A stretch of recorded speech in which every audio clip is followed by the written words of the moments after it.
Thank you. I'm Jonathan Lash. I'm the president of Hampshire College.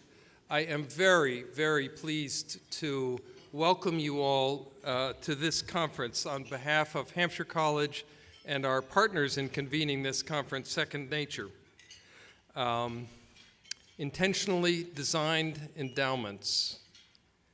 We struggled a long time for that title. I don't know whether anybody in the room actually is sure what it means, but we'll know by the time we leave tomorrow afternoon.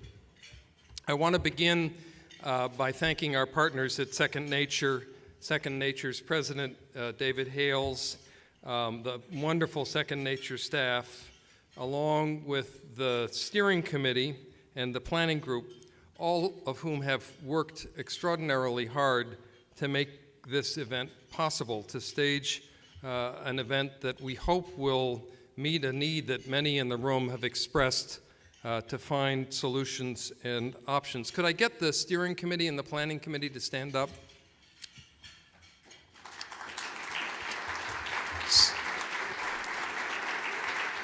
So, the remarkable thing about this group, we met once, and then all of the rest of the process of planning and executing this conference was a virtuoso performance by a virtual team who worked by email and telephone. Barbara, thank you for that phrase, but it really describes how this worked, and I'm grateful to every single one of you.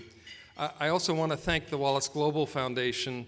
It's a foundation that has worked on investment issues actually for 20 years. Their time has come, and who gave us very generous support to make this event possible.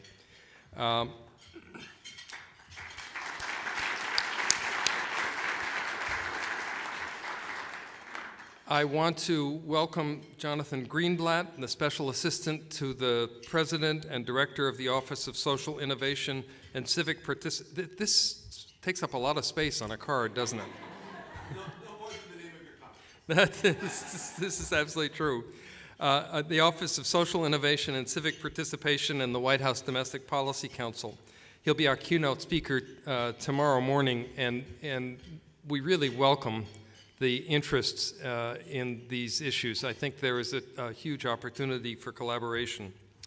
Before I introduce tonight's speaker, I want to tell you a little bit about who's in the room and why we're here and how we hope to proceed over the coming day.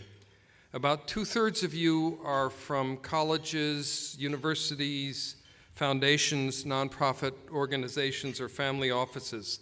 About 1/3 are from for-profit firms who serve the other 2/3. There are representatives from 29 colleges and universities, including presidents, CFOs, investment officers, trustees, professors, sustainability directors, and a few students. Several national environmental organizations that have significant endowments, including the World Wildlife Fund, the National Wildlife Federation, and my old organization, the World Resources Institute, are present here tonight. Our hope is that we all can provide one another with an opportunity for thoughtful exploration of the issues of whether and how to consider institutional mission and values in the design of investment strategies for endowments, whether for foundations, for college endowments, or family offices. We've designed the program around feedback we received from about half of you about the concerns you particularly hope to be able to discuss. The sessions will create opportunities for questions, dialogue, and working exchange. As we assured you in our invitation, our hope is to enable you to explore options and ideas, not to advocate a particular approach. Reflecting that philosophy, the entire conference will be under so-called Chatham House rules. That is, no one's comments are to be quoted, tweeted, texted, or attributed outside of the conference. We hope that every person will feel free to ask questions, to participate, to suggest ideas, and to explore sometimes contentious issues in an open way. We organized this event because both Second Nature and Hampshire College were getting deluged with questions about investment issues, of course, particularly after the student organization began demanding fossil fuel divestment. And many of you said to us that you were increasingly concerned about how to respond to those questions, what options were available. But also,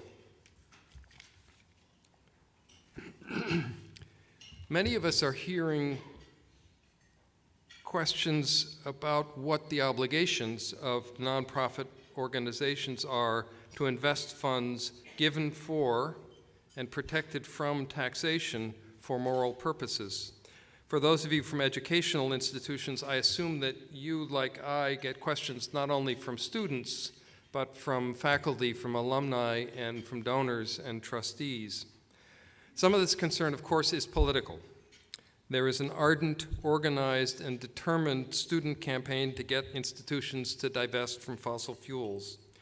It isn't surprising, and I find it hard not to admire that in the face of the utter failure of the Congress to act on climate change and the systematic efforts of the fossil fuel industry to promote climate denial and roll back clean energy programs, the students have sought means to act to protect their future. Global warming is an existential issue. The consequences of our failure to act to limit emissions will be visited on our students. But quite apart from the divestment campaign, there's a growing dialogue about our obligation as mission-driven organizations and what we should feel we have to do to consider non-economic issues in our choice of investments.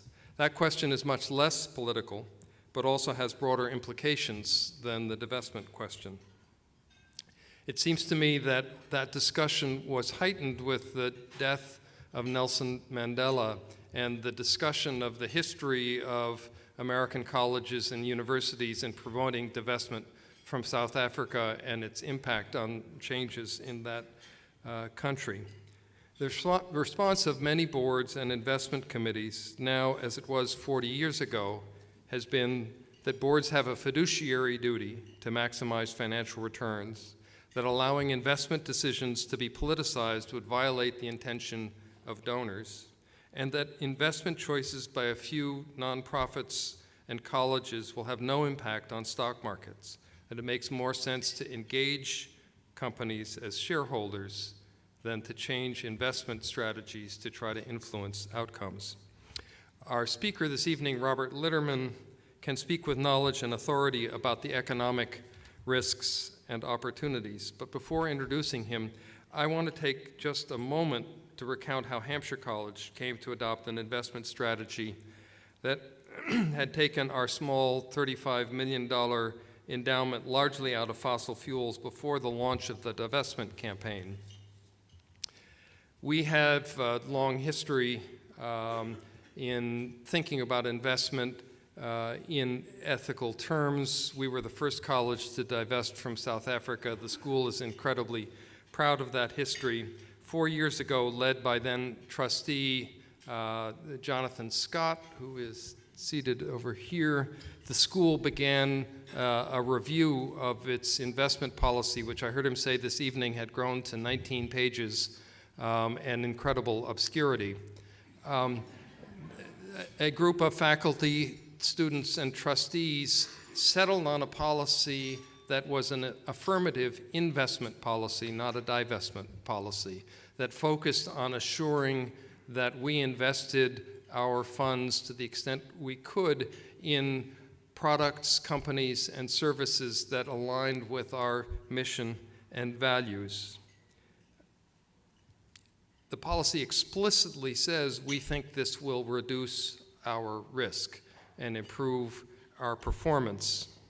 And indeed, our performance has been quite good compared to other small endowments, although the period of time is so short, I can't really argue it's evidence of anything. But another consideration for us, and particularly for me, is our educational mission. We teach by what we profess and also by what we do and how we do it. Students are strongly influenced by the culture and values of their institution. Lao Tse said something like, "The best way to teach is to be," and I believe that to the depth of my soul. We all the institutions in this room, strive to live by our values in our operations. I suspect that all of you try to treat employees in a humane and ethical manner, even at some cost. I suspect that all build green buildings because it's the right thing to do, even at some additional cost. I've worked on climate issues for something over 35 years. The evidence that we are speeding down a path to catastrophic warming that will create massive suffering and foreclose options for future generations is simply compelling. If we ignore material evidence of risk of such magnitude, I think we send a powerful message to our students about how we perceive science, how we balance present comfort against future survival, and what we think is important and what is not important. Changing investment policies is not the only way to respond to the threat of climate change. It's not even the most important way to respond to the threat of climate change. But should investment policy be off limits for discussion?